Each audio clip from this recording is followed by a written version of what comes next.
Olá, muito boa noite para você, sejam todos bem-vindos a mais um programa Entrevista Coletiva aqui na tela da Band Amazonas para Manaus e mais 22 municípios do estado.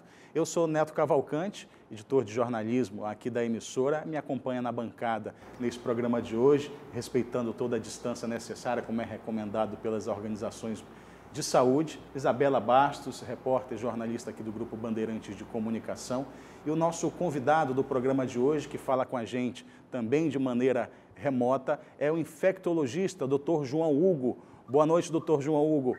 Muito obrigado por aceitar a participação. Boa noite. Obrigado pelo convite. Dr. João Hugo, antes de a gente começar a falar do nosso tema central do programa de hoje, que é coronavírus, gostaria que o senhor primeiro se apresentasse, falasse um pouco da sua experiência, da sua carreira médica, o que lhe dá todo o gabarito para conversar aqui com a gente, falar sobre essa doença que vem assolando o mundo inteiro. Eu sou médico infectologista, né? Me formei na Faculdade de Medicina da UEA, fui residente de infectologia no Hospital Tropical de Manaus, fiz o meu mestrado também lá. Há 10 anos eu coordeno a Comissão de Controle de Infecção Hospitalar do Hospital Adventista de Manaus, já coordenei outros hospitais e sou responsável pelo Comitê de Crise do Covid do Hospital Adventista de Manaus. Então, a gente está à frente aí, tanto na parte organizacional, quanto na parte assistencial desses pacientes. Então, a minha experiência é que 2 semanas antes de começar a pandemia, a gente já estava nos preparando para isso e a gente fez treinamentos e organizou o hospital para receber esses pacientes e agora a gente está cuidando desses pacientes também. Doutor, muito interessante essa questão do preparo. Você disse que 2 semanas antes vocês já estavam se preparando. Como é que era esse preparo antecedendo uma doença que surpreendeu muita gente, porque ela é invisível, mas ao mesmo tempo tão, digamos assim, avassaladora, né? Mudou a vida de milhões de pessoas. Esse preparo, ele foi feito, a nossa direção, né? Ela convocou a reunião, montou o comitê. A partir daí, foi eleito o coordenador, no caso desse momento fui eu, então a gente conta com a equipe multiprofissional, a gente tem ali coordenadores de várias áreas e setores, a gente foi definir os fluxos de atendimento, fluxo de recebimento desse paciente. Acho que a gente tem o contato, a gente conversa com o Dr. Hugo, infectologista, por meio da internet. Vamos ver se a gente consegue restabelecer o sinal com o Dr. João Hugo. O senhor consegue nos ouvir, doutor?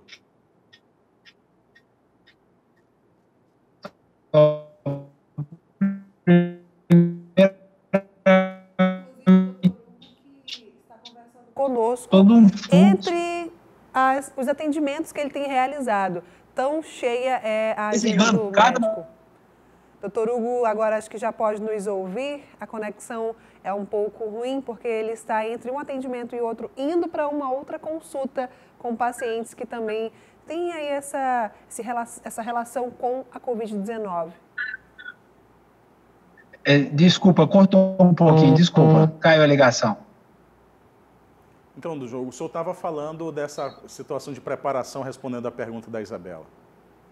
Então, o que aconteceu? A gente então foi traçando cada momento que a gente ia ter, pelo que a gente já tinha escutado, né, e visto no resto do mundo, sabendo que ela ia ganhar proporções cada vez maiores. E aí a gente foi traçando esse plano de forma que a gente se tornasse um hospital seguro, tanto para o paciente quanto para os médicos e profissionais que ali fossem prestar assistência, né? Então, o hospital, a gente tinha reuniões diárias, né? Reuniões diárias mesmo, e ali a gente já ia traçando cada etapa do processo. Ia desde a limpeza, né, até o material, a roupa utilizada por esse paciente, né, onde o material que utilizar para o procedimento desse paciente, se ele ia colocar numa caixa comum, separada, o pessoal da nutrição, como é que ia entrar, como é que ia sair,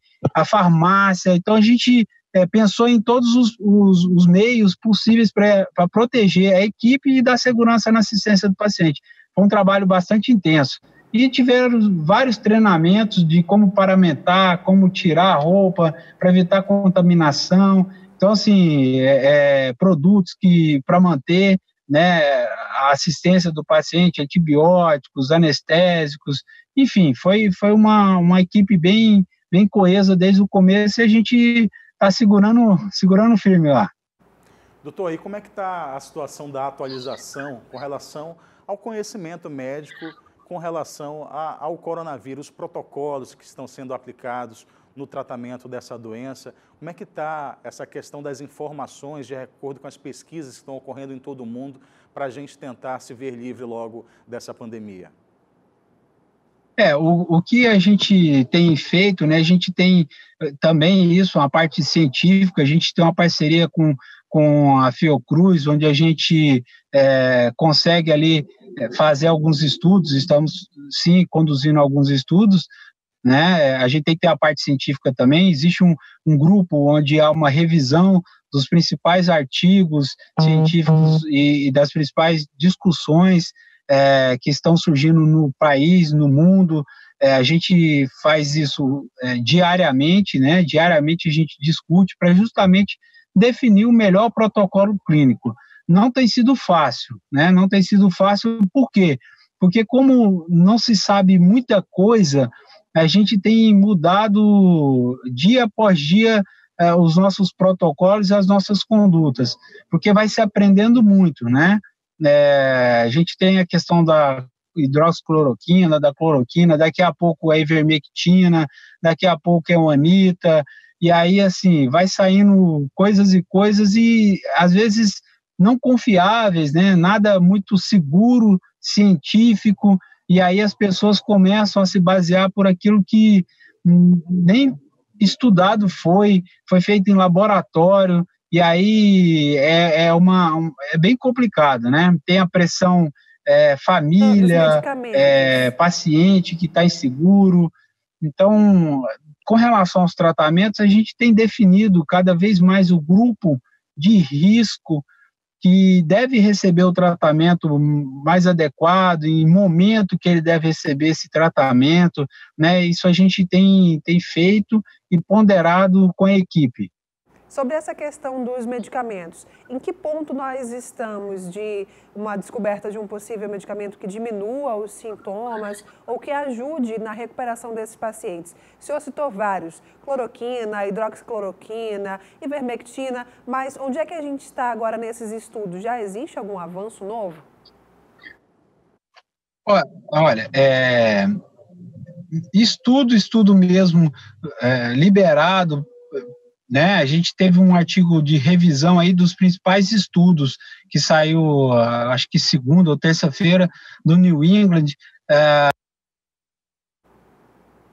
Acho que nós perdemos contato novamente com o Dr. João Hugo, infectologista, que fala justamente dessa questão dos novos protocolos de tratamento contra a Covid-19 na Isabela. A gente tem acompanhado desde o início da pandemia lá na China, uma série de profissionais no mundo inteiro trabalhando para tentar descobrir a cura ou um medicamento que ataque o vírus para que ele não possa, né, atacar o nosso sistema imunológico. Começamos com a cloroquina, a hidroxicloroquina, e agora as pesquisas mostraram os efeitos adversos desses remédios. Você viu que a arritmia pode até, inclusive, causar mais danos do que atacar diretamente o vírus. Agora as pesquisas continuam avançando, você tem visto, como o doutor João Hugo falou, ivermectina, até mesmo anita, remédios que talvez a gente não considerasse para tratar o vírus, para você ver como cada organismo se comporta de uma maneira diferente. Doutor João Hugo já está com a gente novamente. Doutor João, nos ouve? Oi? Desculpa. Não, a gente continuou aqui, eu acho que teve uma falha na ligação, continuou falando dessa questão do protocolo. Eu peço desculpa para a equipe, porque eu estou entre um atendimento e outro, então eu acabei parando o carro e estou aqui conversando com vocês. Mas vamos lá. Então, assim, com rigor científico, estudos com rigor científicos que mostrem a eficácia de qualquer tratamento ainda não saiu. Infelizmente, não saiu. O que tem são experiências médicas, experiências clínicas desses vários tratamentos que estão dando aí um norte para a gente, uma definição do tratamento. É isso que a gente tem feito, é isso que a gente tem observado e é o cuidado que a gente está tendo com os nossos pacientes. Agora, doutor João Hugo, a gente tem percebido na rede pública uma saturação, né, da capacidade de atender, né, os pacientes, uma demanda muito alta. A gente tem acompanhado aí um esforço muito grande para aumentar esses leitos. O senhor tem atuado diariamente em uma unidade particular, que a gente sabe que também está tendo uma demanda muito alta. Eu queria que o senhor desenhasse um cenário de como é que está agora os atendimentos nos hospitais, como é que está essa situação da demanda por atendimento nas unidades de saúde. Mas eu peço para o senhor responder essa pergunta, doutor, logo após o intervalo. A entrevista coletiva faz uma breve pausa e a gente volta já.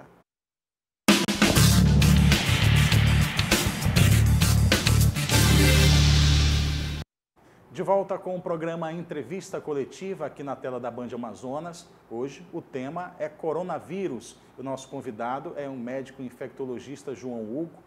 A Isabela Bastos também nos acompanha aqui fazendo perguntas, jornalista Isabela Bastos, aqui no programa Entrevista Coletiva. A gente estava falando no bloco anterior sobre como é que está o cenário de atendimento, a demanda por atendimento nas unidades hospitalares aqui de Manaus, doutor. Como é que o senhor pode explicar para a gente como é que está essa situação? O que a gente tem visto, tá, é que a demanda só tem aumentado, tanto no hospital quanto com atendimento, às vezes, domiciliar. A gente acredita, e eu posso falar isso na prática, porque eu participo desses atendimentos e faço esses atendimentos, que a gente ainda está conseguindo suportar, principalmente os hospitais particulares, porque muitas pessoas ainda estão conseguindo dar uma assistência em casa, né?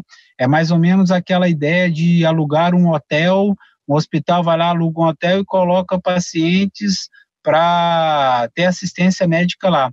Então, muitas famílias ainda estão conseguindo fazer isso, tá? Então, os hospitais particulares talvez não estejam totalmente lotados, porque tem um grupo de pessoas que estão em casa recebendo um tratamento quase que igual ao hospital. Essa é a primeira coisa. Os hospitais públicos, a gente já está vendo as notícias e a gente está sabendo que estão saturados. E a tendência, infelizmente, pelo que eu tenho visto e que tenho participado, posso até me enganar, mas o que eu tenho visto é que está aumentando cada vez mais, né? Até umas 2 semanas atrás eu não recebia solicitação para atendimento de ninguém em casa. Há uma semana atrás eu não consigo atender todo mundo. Então, assim, eu acredito que vai só piorar ainda, tá? Mas a gente pode aí, com esses hospitais, os médicos chegando, a gente ter alguma esperança de que a gente consiga dar uma assistência adequada aos pacientes. O cenário não é muito bom. O que é bom é que a maioria das pessoas conseguem recuperar, né, sair do momento crítico, né, se tiver uma boa assistência. Ela consegue sim. Então, a gente tem essa esperança e é isso que a gente está vendo no nosso hospital. Doutor João, a gente percebe que os números estão aumentando cada vez mais. Existe alguma velocidade para que esse número aumente exponencialmente? Nós começamos com poucos casos e agora parece que a situação está fugindo de controle. A gente pode atingir os 2.000 casos, 2.500 casos confirmados aqui no Amazonas já nos próximos dias, pelos números que o senhor tem visto e a sua experiência com esse tipo de doença? Olha, há uma subnotificação, tá? A gente entende que há uma subnotificação e eu tenho certeza disso. Por exemplo, a gente vai na casa, tem pacientes que tiveram um quadro brando, né? um quadro brando, e desse quadro ele não relatou nada, mas uma pessoa da família adoeceu. Então eram 4 pessoas. As 4 pessoas pegaram, mas as 4 pessoas não entraram no diagnóstico. Não entraram no diagnóstico. E aquela pessoa que piorou, ela vai entrar no diagnóstico. Então, há uma subnotificação. Esse é o primeiro ponto. Então, isso tem sido corriqueiro. Então, a gente tem muito mais casos do que a gente tem reportado, é certeza. Tá? Além de falar que existe a testagem, ela é baixa ainda, é muito baixa. Os testes rápidos, eles não têm uma fidelidade de 100%, então a gente tem alguns falsos negativos, né? Então, não dando uma fidelidade do paciente, até o momento, cortou. Até o momento onde ele é realizado, também pode dar falso negativo, e assim como o PCR. Então, esse não diagnóstico nos dá essa impressão de que a gente não tem muitos casos, mas a gente tem muitos casos, tá certo? E a tendência realmente é atingir mais de casos que a gente tem, uns 2.000 e pouco. Com certeza essa semana deve passar disso, deve sim. Se fizer as notificações de forma correta, a gente vai passar e passar bastante. Agora, doutor, qual é a maior dificuldade para se criar uma vacina ou descobrir uma medicação que ataque o vírus? Porque a gente já tem tentado há vários meses, desde quando o vírus surgiu na China. E ainda assim a gente parece que está driblando aí todas as dificuldades. Qual é realmente a maior dificuldade para se encontrar uma vacina contra o coronavírus?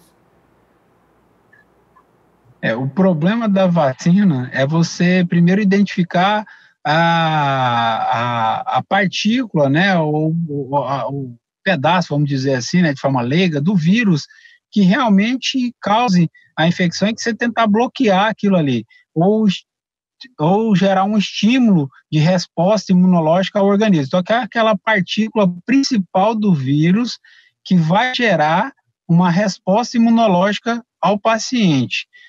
O que acontece? A gente tem visto relatos na Coreia, na China, de que os pacientes que pegaram uma vez voltam a pegar. Então, as conclusões é que talvez a nossa resposta não seja tão efetiva ao vírus. Então, não são todos que ficarão protegidos contra o coronavírus. Além disso, há uma mutação muito rápida, né? Lembrando que hoje a gente tem 3 genótipos diferentes circulando no mundo.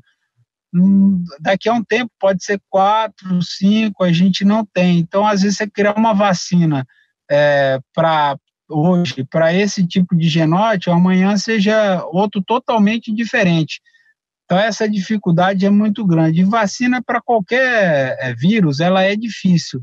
Tá? Ela demora, porque você tem que testar no ser humano como é que ela vai reagir, como é que vai ser, qual a capacidade daquela partícula que foi isolada em laboratório vai causar de reação no organismo para ele ter uma proteção. Então, por isso que é complexo. Vacina não é fácil de fazer e demora mesmo. Doutor, a gente tem feito e apoiado campanhas para que as pessoas mantenham os hábitos de higiene, como lavar as mãos, ter muito cuidado ao tocar no rosto, né, para evitar justamente essa contaminação. O senhor encara diariamente, fica frente a frente com o vírus diariamente por conta dos seus atendimentos. E muitos profissionais de saúde também estão adoecendo de coronavírus. Uma pergunta, se o senhor puder responder, é de curiosidade. O senhor já foi atestado positivo para o coronavírus? Continua sem apresentar sintoma da doença? E isso o senhor falou, as pessoas que passam desse período de transmissão da doença, elas podem pegar novamente a doença, pegar o vírus? Tá. A primeira pergunta é se eu já peguei, se eu já testei positivo. Eu não sei, tá? A gente brinca lá no hospital que o pessoal fala assim, o que o senhor está tomando? Porque o senhor está aí de boa, tranquilo, todo mundo já pegou ao seu redor e o senhor nem sente nada. Então, assim, eu não sei, eu não estou tomando nada, eu continuo fazendo a mesma coisa que eu fazia 10 anos atrás, que é atividade física, me alimentando bem na medida do possível, né, tomando as minhas vitaminas que eu tomo, normal. Então, que eu faço isso há 10 anos, então não tive nada diferente. Provavelmente eu já peguei sim, devo ser um assintomático, oligosintomático, provavelmente, tá? Então, assim, a gente está direto com esse contato que a gente não tem como saber se eu tive ou não tive. A outra pergunta, desculpa, foi sobre...